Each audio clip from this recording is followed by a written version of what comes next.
Salut, c'est Norman. Aujourd'hui, j'avais envie de vous faire une petite vidéo un peu particulière parce que j'aime tout ce qui est particulier. J'avais envie de dessiner un truc qui s'appelle un Draw My Life. Le principe est super simple, il suffit de dessiner sa vie sur un tableau blanc avec des crayons et puis de le filmer. En français, on pourrait peut-être traduire ça par ma vie en dessin. En plus, ça tombe bien parce que moi, je sais vraiment bien dessiner. Fort!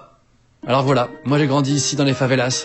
J'ai passé mon enfance à tirer avec des putains de guns et... Ouais non, en fait, c'est pas vrai du tout. Moi, ma vie est beaucoup plus banale, mais je vais vous la raconter quand même. Alors voilà, je m'appelle Norman, j'ai grandi en France, je suis né à Arras, j'ai grandi à Lens, plus précisément à Liévin. Bref, j'ai grandi dans le Nord. Mes grands-pères étaient mineurs dans les mines de charbon, un métier typique du nord de la France, enfin à l'époque, on les appelait les gueules noires. Ouais, même s'ils sont pas vraiment noirs, c'est juste le charbon. Mes grands-parents et mes parents ont vécu dans des maisons pour mineurs, on appelle ça des corons. Je suis donc issu d'une famille typiquement ch'ti. Et j'en suis fier, putain, ok? Ma mère était prof d'histoire géo et directrice d'un collège, et mon père était directeur d'un centre culturel et réalisateur de vidéos institutionnelles. Bon, là je les ai fait rouges, mais c'est parce que j'ai pas d'autres stylos. Quand j'étais petit, j'avais la particularité d'avoir une énorme touffe de boucles blondes sur la tête. La coupe de grand-mère 7 jours sur 7, un vrai plaisir. Les adultes aimaient bien me dire « Oh ben dis donc, on dirait boucle d'or !» Alors que les filles de mon âge disaient « Eh regardez, on dirait un mouton !» Parfait. Du coup, pour pallier à ça, j'allais super souvent chez le coiffeur, et quand j'en sortais, les filles de mon âge, dont j'étais amoureux, me disaient « Eh regardez, on dirait un mouton rasé !»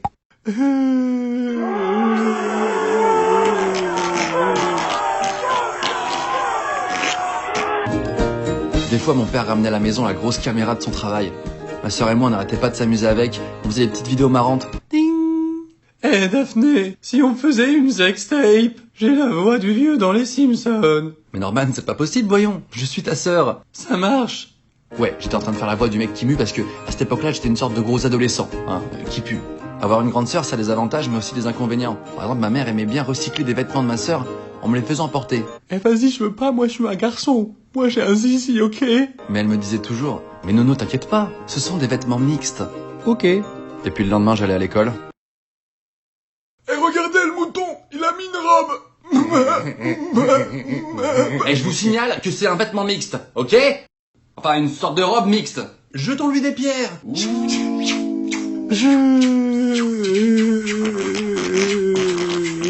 Après, vers l'âge de 12 ans, j'ai fait de la musique. J'ai fait du saxophone.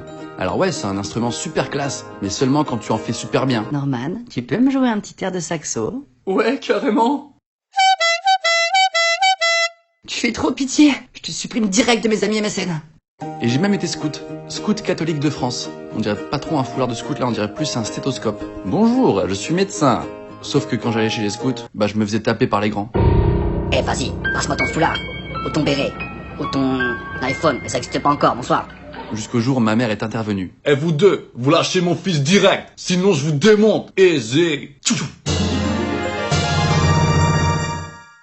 Et puis un jour, ma mère s'est fait attraper par un méchant tueur en série qui s'appelle le cancer. Elle est partie rejoindre les étoiles. Je suis sûr qu'elle me regarde de là où elle est.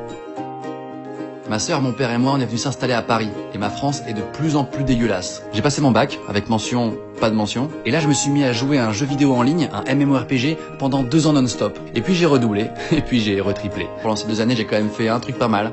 C'est que je me suis marié. Ouais, ça peut paraître bizarre, mais je me suis marié. Avec une elfe de la nuit. Je la trouvais super bonne. Après, j'ai essayé de passer mon permis. J'ai essayé. Le jour où j'ai passé le permis, l'inspecteur m'a dit « Vous êtes le pire conducteur de la planète Terre, c'est nul à chier, vous êtes un danger public. » Ça veut dire que je l'ai? J'ai commencé les vidéos avec mon meilleur pote Hugo sur Dailymotion. Attendez, excusez-moi. Voilà, comme ça. Ouais, non, en fait, voilà, comme ça. Non, en fait, plutôt comme ça. Non, je rigole. Ça s'appelait le velcro, en rapport aux chaussures avec des velcro. À l'époque, on trouvait ça stylé. Et puis on a été rejoint par notre pote Kemar, un mec très très marrant, avec des très grosses lunettes. C'est à cette époque qu'on est tombé par hasard sur d'autres gars qui faisaient des vidéos comme nous sur Dailymotion. Il y avait Cyprien, à l'époque Monsieur Dream, Jérôme Niel, à l'époque La Ferme Jérôme, Maxime Muscat, à l'époque Les Chroniques de la Grosse Pomme, John Rachid, à l'époque MacGyver du Bled, et Mr V, à l'époque Mr V. Ouais, alors il faut savoir que là je l'ai très très mal dessiné, je suis désolé. Et ceci n'est pas un abat-jour, c'est un bob. Et puis il y avait aussi Amandine du 38. À cette époque, on était en 2008. J'aimais tellement ça, faire des vidéos, que je suis carrément allé à la fac leur annoncer « Bonjour, j'arrête la fac, je me mets à faire des vidéos sur Internet. » C'est quoi Internet? C'est un sport? Comme le badminton?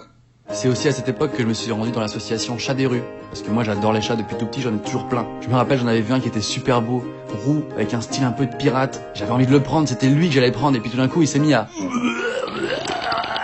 finalement je vais prendre lui. C'était Sergi.